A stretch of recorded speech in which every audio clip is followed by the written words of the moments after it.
Hello and welcome to the Walt Weekly Podcast. My name is Walter Latham Sr. and I'm here with Keena Parham and our team, the team of the Walt Weekly. Michelle will not be here tonight. She had a conflict, but we're thinking about it, and I know y'all guys are too. And we have a very, very special guest for y'all guys in the house tonight, Miss Joanne McLeod Satterwhite. Thank you, Joann, for coming in. We appreciate you. My pleasure, Walt. All right, I just want to tell our audience a little bit about you. And I'm not going to tell you when you were born because you're much younger than I am, so I don't even want to go there, right? But anyway, you were born in Perkay, Barina, North Carolina. True. And Joann was fourth of six siblings, and she graduated from Fuquay. Did I pronounce that correctly? Fuquay? Fuquay. The Q, Fuquay. Fuquay. It's French, I guess, right? Fuquay. I guess. Fuquay Consolidated High School in 1970. And after graduating from high school, she attended W.W. Holding Technical Institute for Secretarial Science. And Joann was reared in the church. That's most people from the South, like me. Yes. Right? I was raised in the church, and she sung in the choir. I was in the quartet. I had a 4-piece band going. And she accepted the Lord Jesus at age 12. Her natural love for people grew out and learning to treat people the way you want to be treated, along with being optimistic. And Joann grew up on a farm where she taught to endure. She was taught to endure and work hard. There she learned to drive tractors, a mule, a sled full of tobacco, and old farm trucks. In July 1977, she was chosen as Raleigh's first female transit bus operator for the city of Raleigh, North Carolina. And not just the first black female, she was the first female. And she was chosen from 110 applicants back in 1977. And she expressed, it was God's favor on my life to work for the citizens of Raleigh. And this is what Joann said. It's God's favor.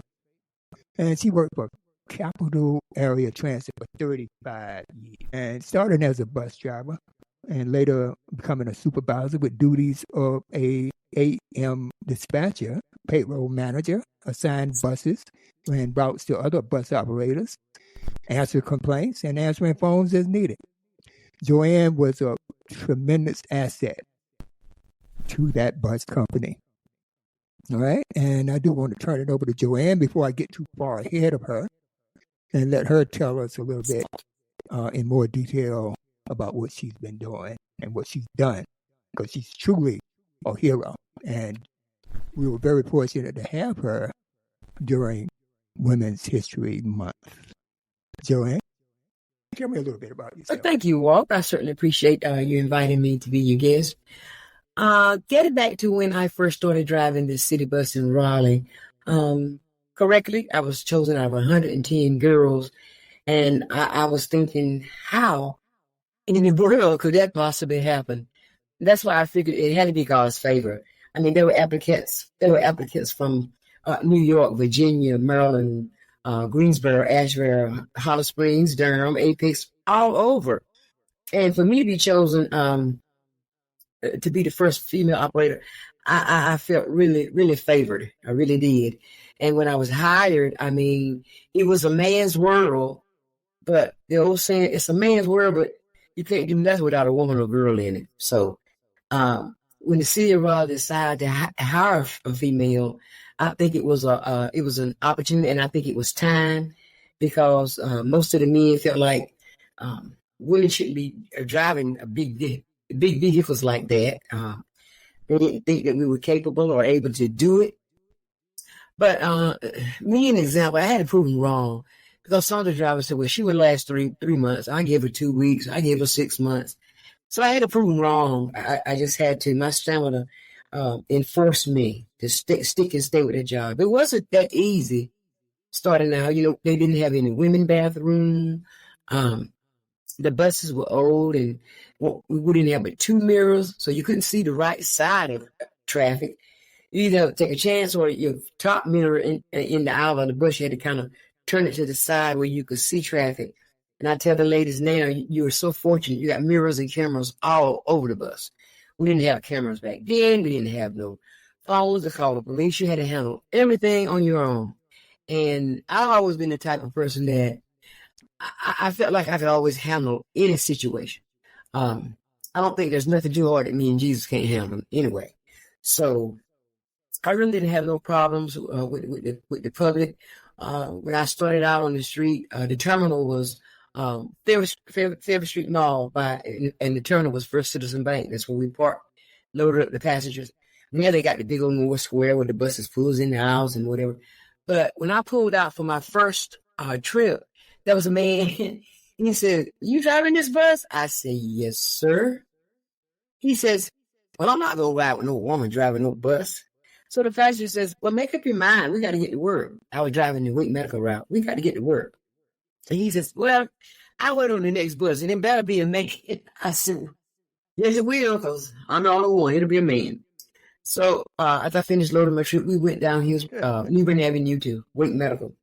And my passengers, they clapped. They said, "You really can drive this bus. You can handle this bus. That turn you made when you came to that entrance, it was so smooth."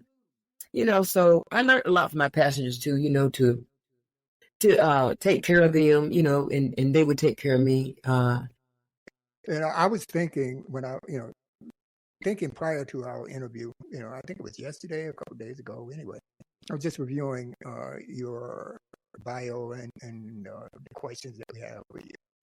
And I was thinking, Rosa Parks, all right, that's way before your time. That was back in the late 50s. Yeah.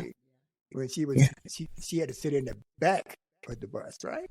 That's right. Now I look at you, Rosa Parks, because of her, you can sit in the middle, and then you went all the way to the front. You driving the bus.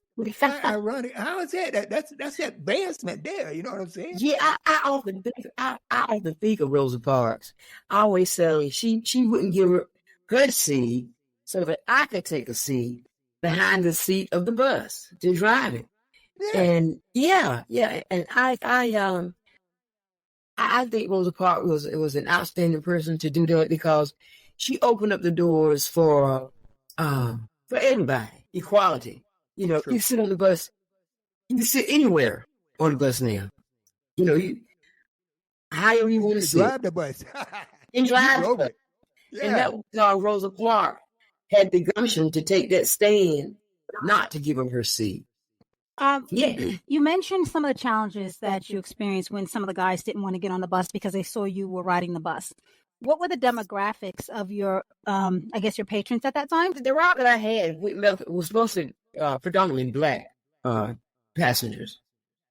Very few whites rode the Wake Medical bus at the time, because that bus went straight to Wake Medical Center, the hospital. Okay. So most of the people that I was riding was going to the hospital or the clinic or to work, So the challenges were more so because you were a woman, not necessarily because you were a black woman. So it was a gender-based challenge. It was a gender, because I was a female. Nobody ever thought, or even dreamed, that a woman would one day sit behind a transit steering wheel or driving the bus. Nobody even figured to that. And I really don't know what prompted the city at that time. I'm the kind of person, I'm very confident. I think I can tackle anything, so. Okay, I hear you. Yeah, I was happy to get the job. All right, there's 110. Yeah, when the city said they was going to hire a woman, they were only female applicants, and I was chosen out. I was chosen out of 110 applicants. Yeah. Okay. All right. I was one of those 110 applicants. Gotcha. Yeah, and I had a girlfriend that she suggested, "Well, Joann, you got good driving experience, raised on the farm and everything, and you behind the wheel of your brother's tractor and trailer, so let's go put the application in." I said, "Well," I consulted my husband. He said, "No, he didn't want me out of town. He didn't want me driving at night. It's dangerous out there."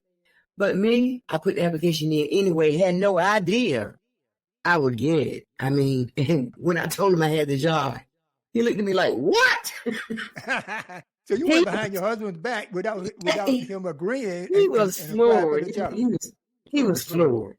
But he was quite proud too. He was really proud, Absolutely. And was I afraid? No.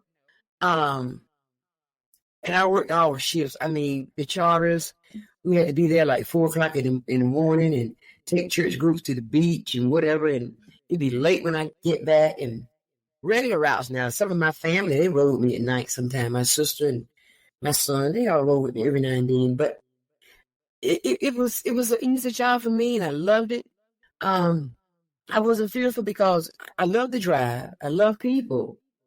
And to get something, to do something rather, that you really love, really don't mind doing it, and to get paid for it, let me tell you, that's a blessing. Oh, you can't beat that. Ain't too many people can say that.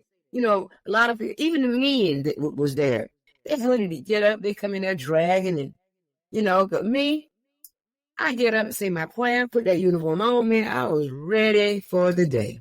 What were some of the, I guess, the experiences that you had as you got used to being a bus driver, where I guess you felt very appreciative of making that decision? Because I'm sure it was a little challenging in the beginning.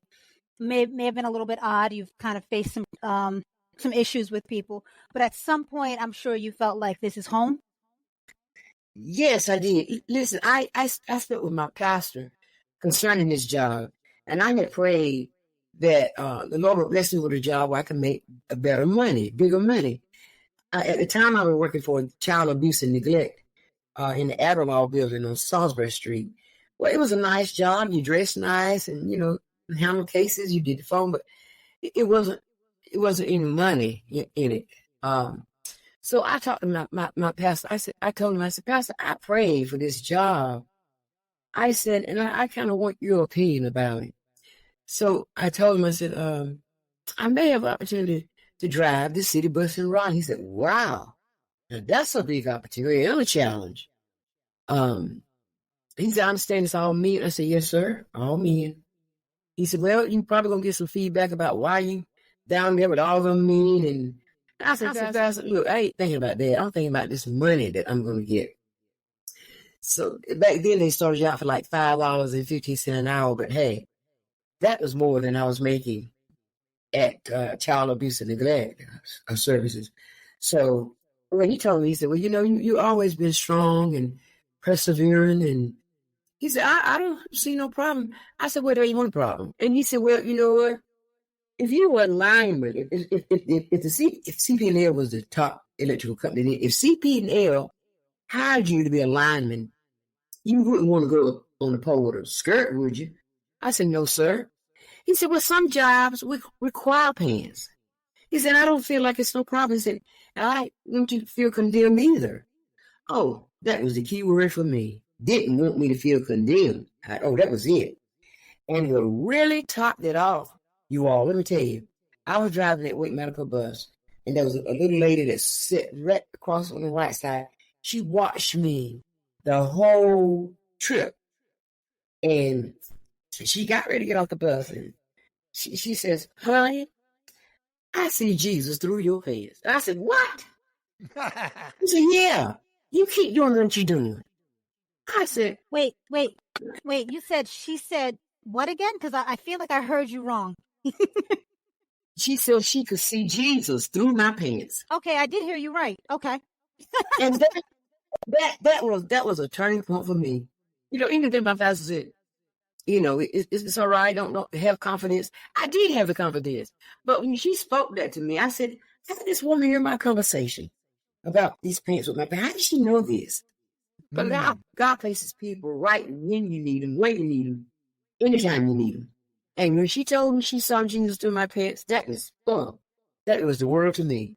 I said, this is my job. This is my job. Keeping my job.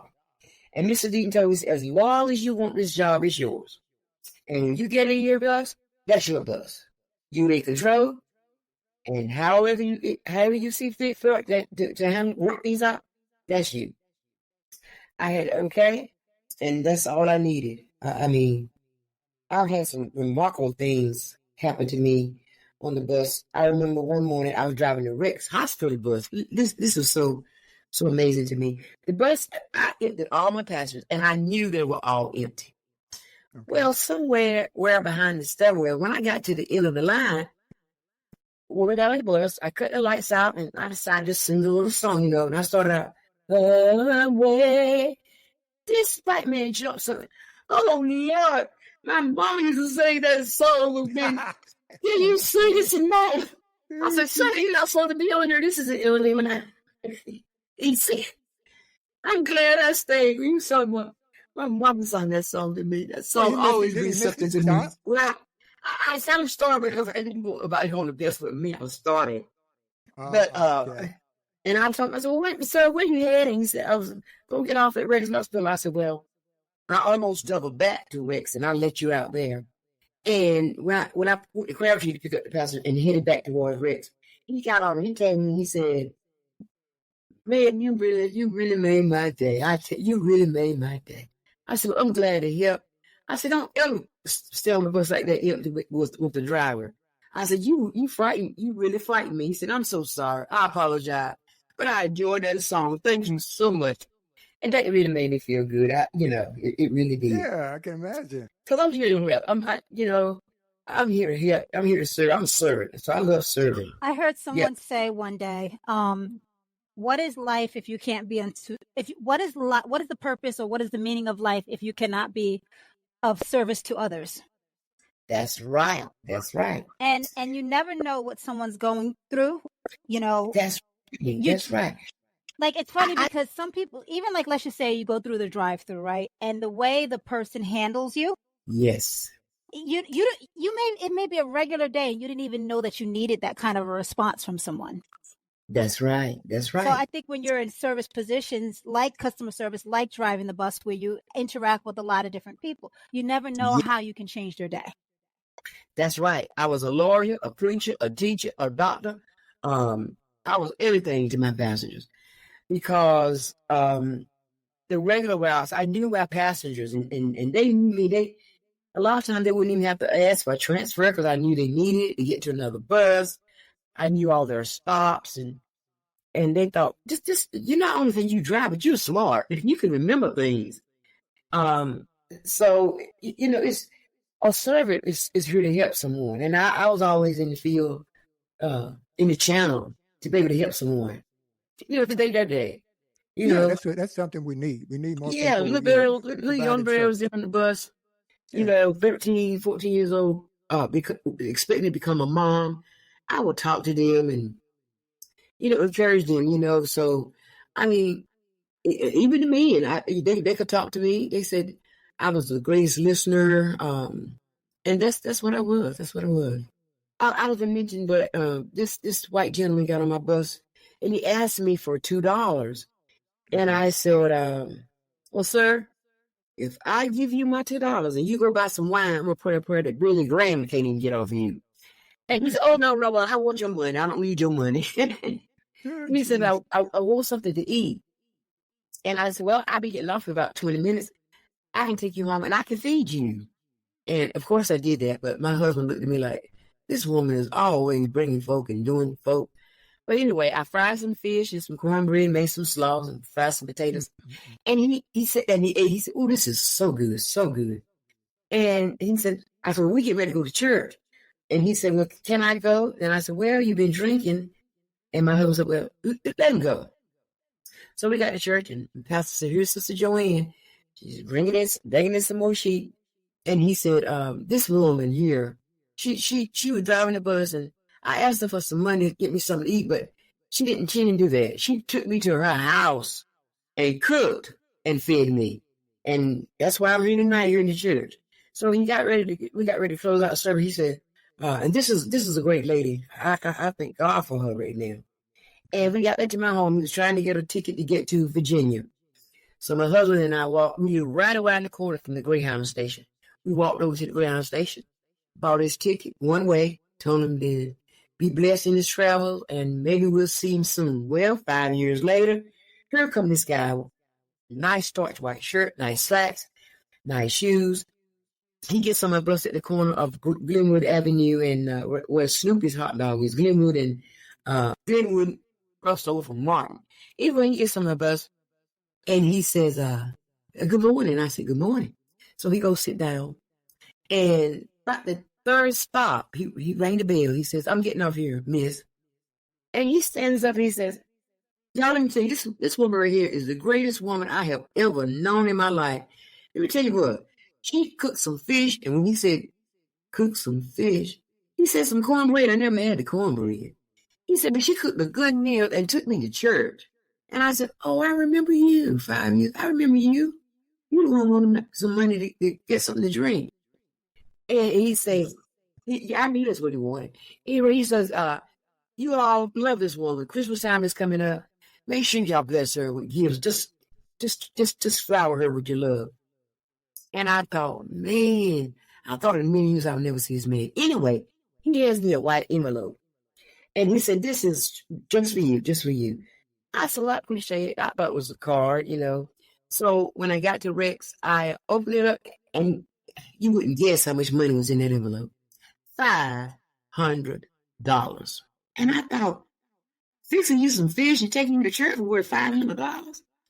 But it wasn't that. I think he was just showing me how appreciative he was. Yes. For me to welcome him as I did, a stranger. I mean, you just have to do when the Lord leads you to do it, you have to do it, Well, the people in the South is known for its hospitality. That's right. We always feed people. There's a saying, and I learned this when I was growing up, about the South versus the North. And they would say you could go to somebody's house in the South, they will offer you food, they will offer you something to drink. Yes. But if you go to somebody's house in the North, they will give you a drink, but they won't give you food. That's right. That's what I heard too. Yeah, when you go, that is something I heard. I don't know how true that is. I know I live in New York, right? And I've been living here close to 40 years. And, I never thought about that, I give you food and drink, True. That's true. But anyway, I do want to take it back to your early childhood and see what influences you had as a girl growing up into a woman, into, this historic figure that you are now. So tell me a little bit about your childhood. Well, I have been working there since I was 5 years old. Look how standing at the tobacco barn, handing tobacco to my mom. And back then, the owner of the tobacco property, he would pay me $5 a day, which at 5 years old, I couldn't count. I mean, I could count, but $5 to me was like $1 million, and I'd give it to my mother. But as I got older, and by the way, my mother was one of the top loopers that in the country. She could loop 2 bars of tobacco a day, and I was one of the handlers. And she had 3 other girls we hand tobacco to her, and that tobacco. Let me tell you what, and picking up the corn and gathering the eggs from the chicken, and I always said I would never marry a farmer. No way. Because it's a lot of work, man. It's a lot of work. And all that tobacco, acres and acres of tobacco. And the cotton. I never did pick the cotton. But I grew up working in the tobacco. We sucker it when the time for the suckers to be pulled, we sucker it. Gums they back tobacco gum all over your hands, and then you hand it and it just roll up in your hand. We make gumballs, and it was a nasty job. And I always said, Lord, I want a decent job where I can be clean, could keep my clothes clean and neat. I said, this is not for me. When I get grown, I'm going to college, I'm going to get me a degree, and I am not going to work on no farm. So that's really what happened. But my driving experience came, and I think growing up on the farm will make you tough. It'll make you strong. It'll make you feel sort of dependent on yourself more. So you're driving a mule full of tobacco and driving the old farm trucks. And my brother had a tractor trailer. Howard, he's deceased now. He put me behind the wheel one day, and I he said it looked like it came natural to me. I just drove it, and my sister, she drove it. So we just picked up the habit of driving. And we both love doing it. My sister, she drove tractor and trailer for a good while on her job. But the training, I think being on the farm and learning how to drive all this farm equipment did prep me.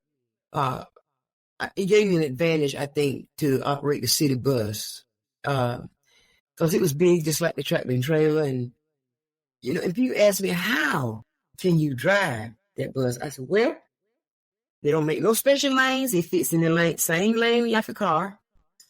You just have to allow for your turning. You have to do adjustment as far as your turning. You have to align your bus for a nice smooth turn.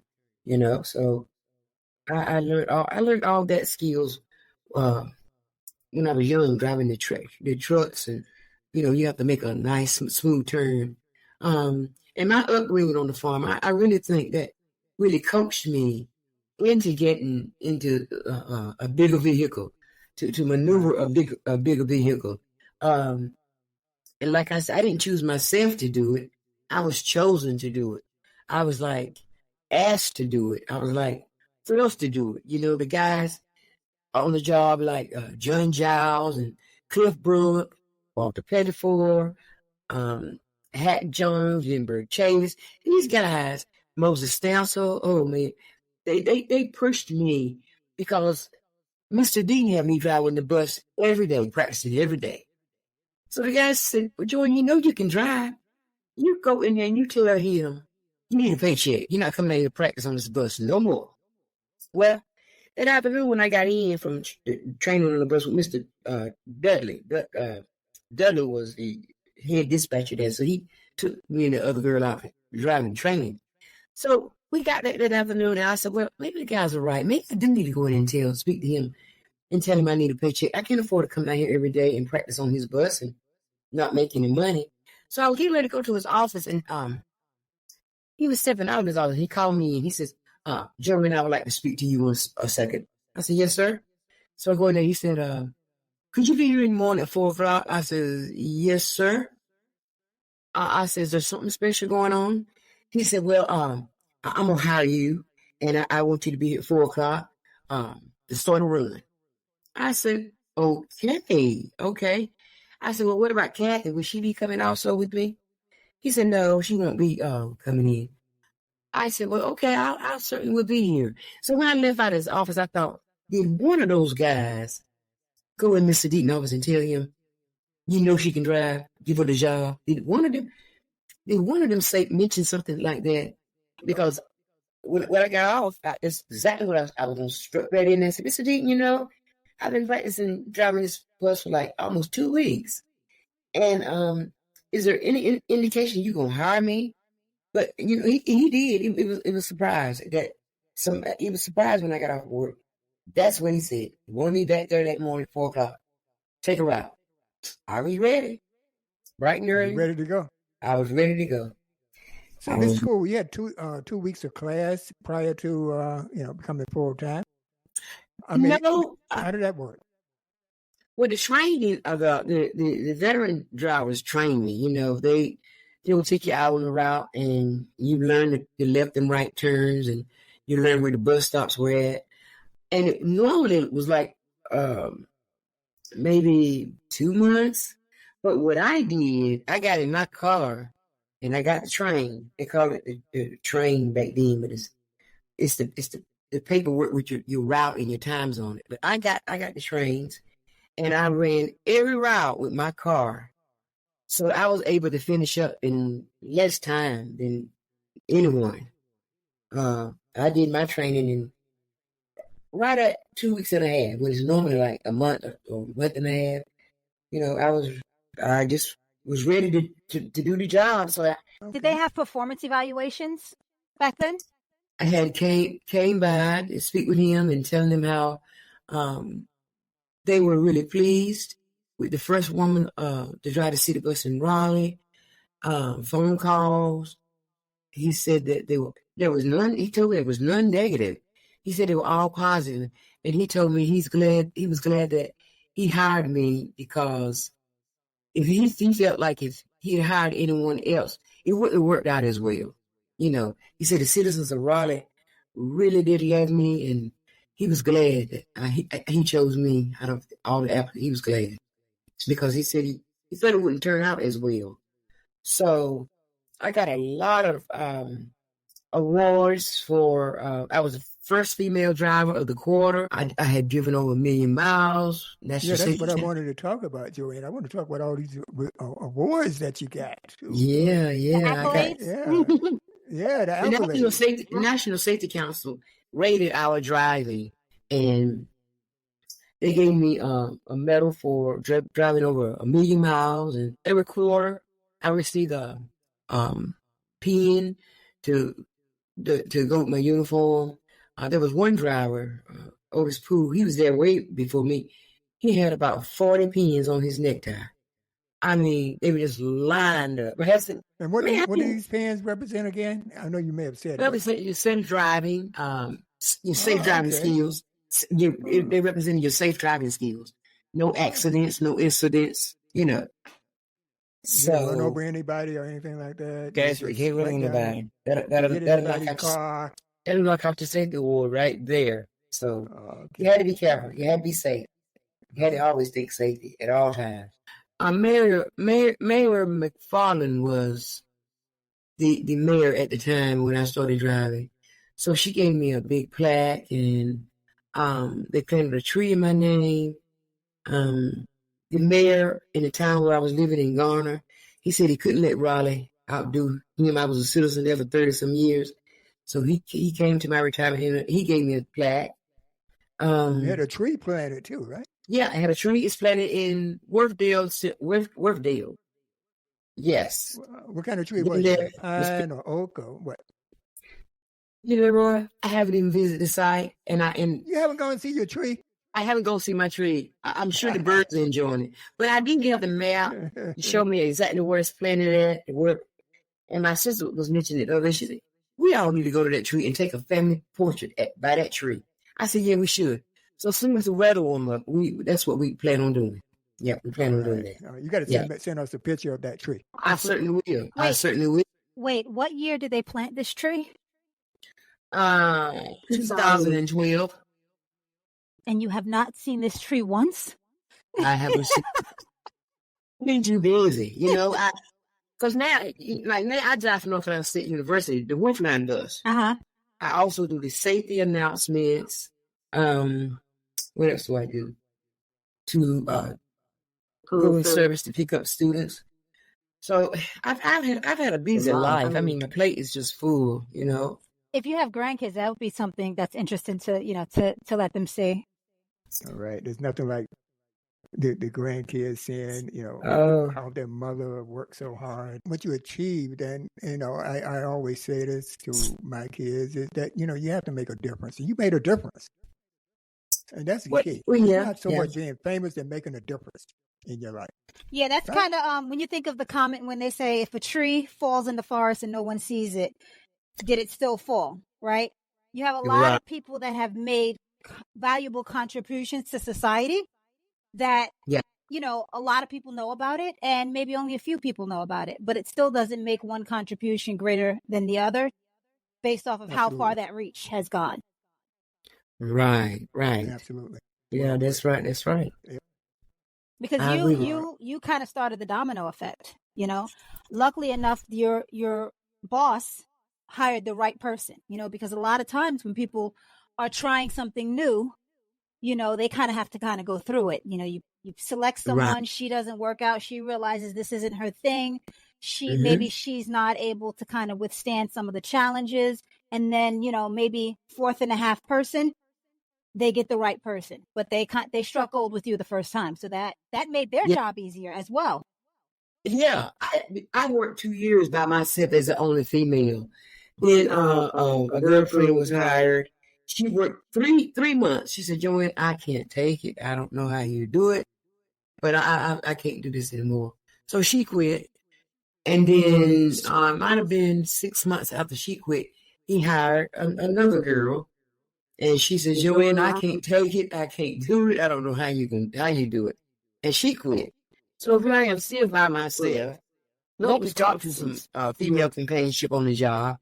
And he finally hired another girl, Lucille. So me and her got along real well. We could talk, meet each other every morning. And we could conversate because we were on the same level, We could talk to girl talk, Lucy worked there about 10 years.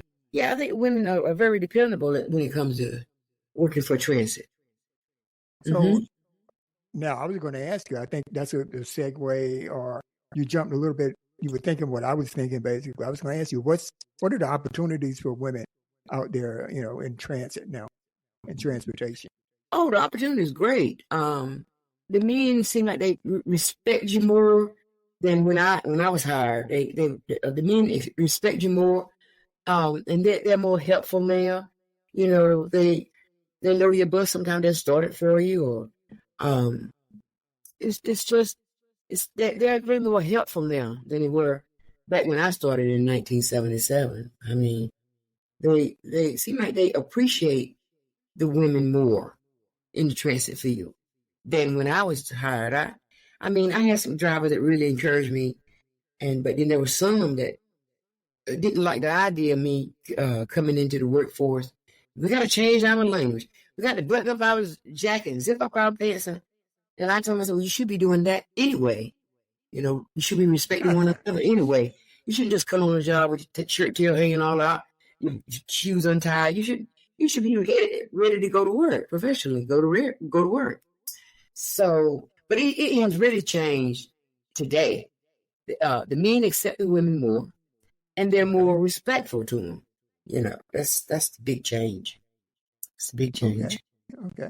Now you retired from you're driving for the Wolf Line now. Yeah. From your first position or your first career, for 35 years you were there. I retired August the 30th, my birthday, August the 30th, 2012.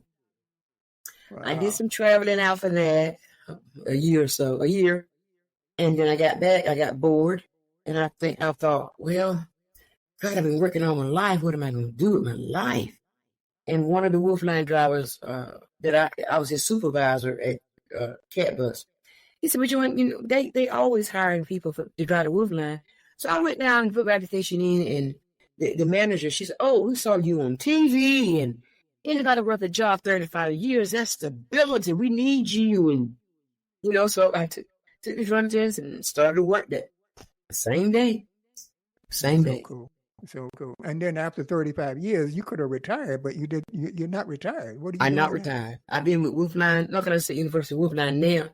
It'll be 9 years in June. 9 years. Wow. So 9 years plus 35, that's about 44 years of transportation that I know that long period of time. So I know some transportation. Oh, you She can said I could write a book on transportation. I think she's going to do I'm that. starting a book soon. According to Miss Bridget Stokes, I'll be starting a book. She has been pressuring me. Said, Joanne, you got so much to tell. Yeah. You should put it in a book. And the stories I've told y'all about people helping me, I'm putting all that stuff in a book. I mean, and after which I know I had at least 500 pages. Because everybody in Raleigh knows me. They knew me and they knows me. So I wouldn't have no problem, I don't think, saying the book. I had so many Joy, you got to run for office like the mayor or the governor. I said, oh no. I'm not that kind of person. I just stick to driving. Make a difference where you feel it's more productive. Right. I said, no, thank you. I'll stick to driving. And they say, well, I tell you, you were one of the best. They'll never have another Joanne driving a bus. I said, well, the motor was thrown away when I was created. Yep. Well, when I saw you up there dancing with the Temptations, a few nights ago, last week, for one of our family's birthday, you were doing it. Yep, 73. Wow. I don't take any medicines. I walk 4 miles a day, not counting the steps when I park my bus and walk. I end up averaging 5 miles a day anyway. But my doctor said, oh, healthy as a horse, and I thank God for that. And I plan on continuing to be healthy, you know. I mean, I eat what I want to eat. I do what I want to do. I just, yes, I love, moderation. yes, I love life. I love God first, and I love people, and I love family. And I'm just a people person. I just always have been. My mother told me, listen, my mother told me when I was 12 years old, she says, Joanne, whenever you meet someone, you will leave a lasting impression. It's either something that I say or make them laugh or something serious. She said they will remember you. And sure enough, I could be out shopping or wherever, and bump into somebody, and they said, "Seem like I know you." I said, "Well, where do you think you might know me from?" I can't figure it out. It's somewhere I've seen you. I said, "Well, I drove the city bus in Raleigh for you. That's where I saw you at. You were the best driver, you know." And that makes me feel so good. Yeah. That's a legacy. You left a legacy of driving. Yeah, that's part of your legacy. That lasting impression. First impression. Yeah. Very fortunate. I mean, I think the people around you that had to interact with you, they're the lucky ones. You know, you're just an awesome person, Joanne. Yeah, they always say that. You know, they try to draw from my strength because I'm always positive. I never try to be down. And if I were down, I wouldn't show it. You wouldn't know it. I changed my attitude. I leave the problems back at home, and it's a day's work for me. And I think we're similar in that sense. That's right.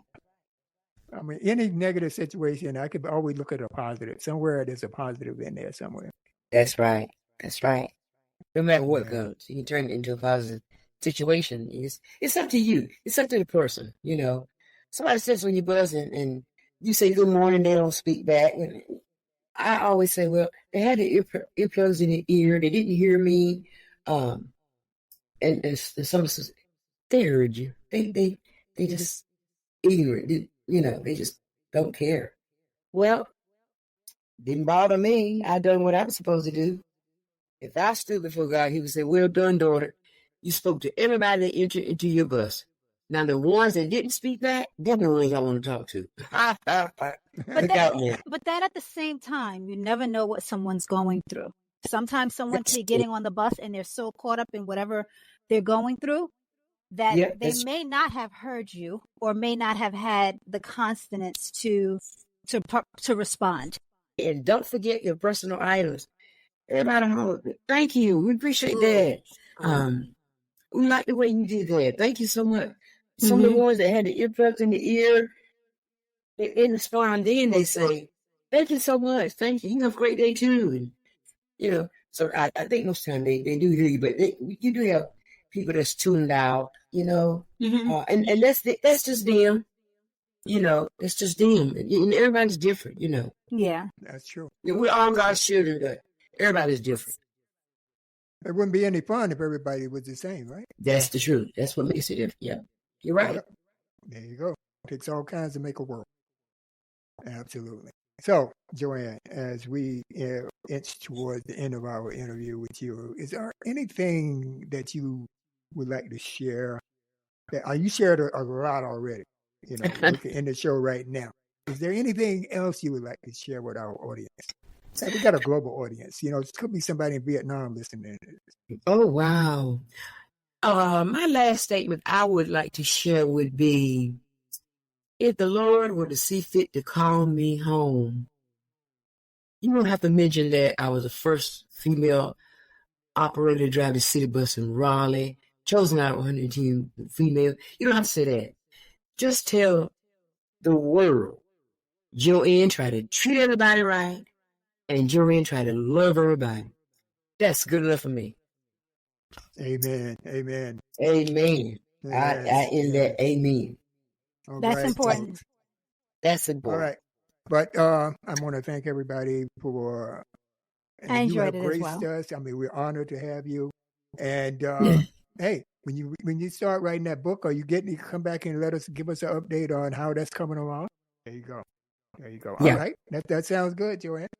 Miss Satterwhite, North Carolina's one and only first female bus driver, black or white, Chinese or Japanese, doesn't matter. She's the first female bus driver in North Carolina, public bus driver. So that's awesome. All right. So with that said, everybody, thank you for joining the Walt Weekly, and tune in to our next show. We got some big shows coming up. We have Walter Latham Jr., who's the CEO of Latham Entertainment and the creator of the original Kings of Comic. And I'm talking about Bernie Mac, and I'm talking about Steve Harvey, I'm talking about Cedric. That Walter Latham. He created the Kings of Comic. So he'll be in our show next month. Stay tuned. We got some big shows coming up, people. So with that said, I'd like to thank y'all, and I'll see you next time. Bye.